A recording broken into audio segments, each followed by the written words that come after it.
Shalom, kembali lagi dengan saya Mairda Yuventi Baksuni, NIM 1.2021.0196.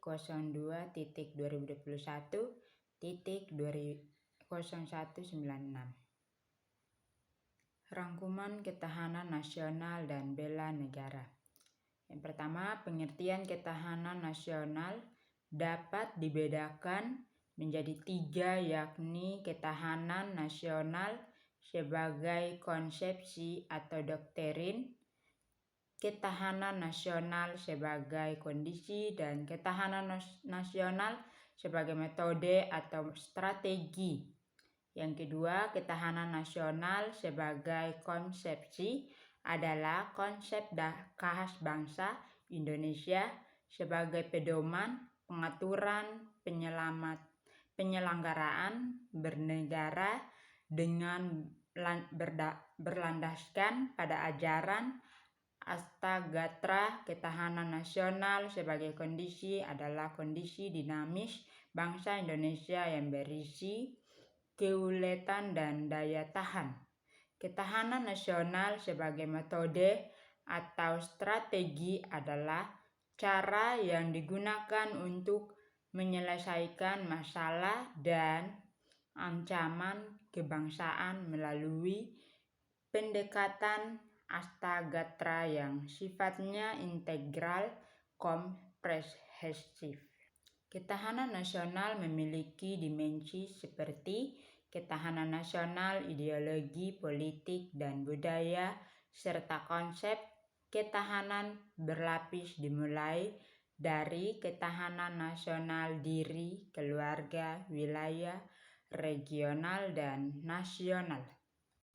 Inti dari ketahanan nasional Indonesia adalah kemampuan yang memiliki bangsa dan negara dalam menghadapi segala bentuk ancaman yang dewasa ini.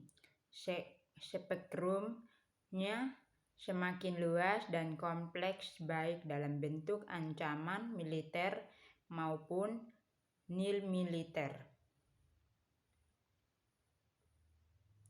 Kegiatan pembelaan negara pada dasarnya merupakan usaha dari warga negara untuk mewujudkan ketahanan nasional.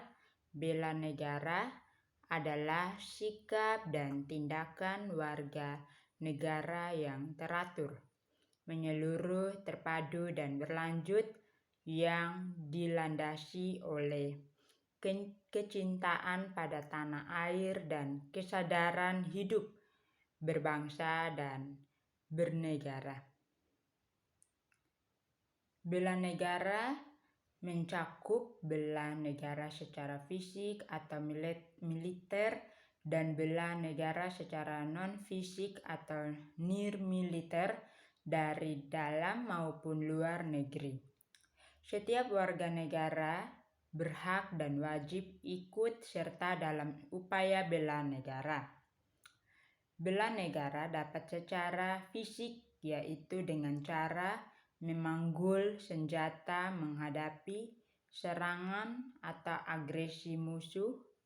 Bela negara secara fisik dilakukan untuk menghadapi ancaman dari luar. Bela negara secara non-fisik adalah segala upaya untuk mempertahankan negara kesatuan Republik Indonesia dengan cara meningkatkan kesadaran berbangsa dan bernegara, menanamkan kecintaan terhadap tanah air, salah satunya diwujudkan dengan sadar dan taat membayar pajak, serta berperan aktif dalam memajukan bangsa dan negara, termasuk penanggulangan ancaman dan lain sebagainya. Bela negara secara fisik menurut Undang-Undang Nomor 3 Tahun 2002 tentang Pertahanan Negara keikutsertaan warga negara dalam bela negara secara fisik dapat dilakukan dengan menjadi anggota Tentara Nasional Indonesia dan pelatihan dasar kemiliteran. Sekarang ini pelatihan dasar kemiliteran diselenggarakan melalui program Rakyat Terlatih. Meskipun konsep rakyat terlatih adalah amanat dari Undang-Undang Nomor 20 Tahun 1982, esensi dan urgensi bela negara terdapat hubungan antara ketahanan nasional dengan pembelaan negara atau bela negara. Bela negara merupakan perwujudan warga negara dalam upaya mempertahankan dan meningkatkan ketahanan nasional bangsa Indonesia. Sekian dari saya, terima kasih.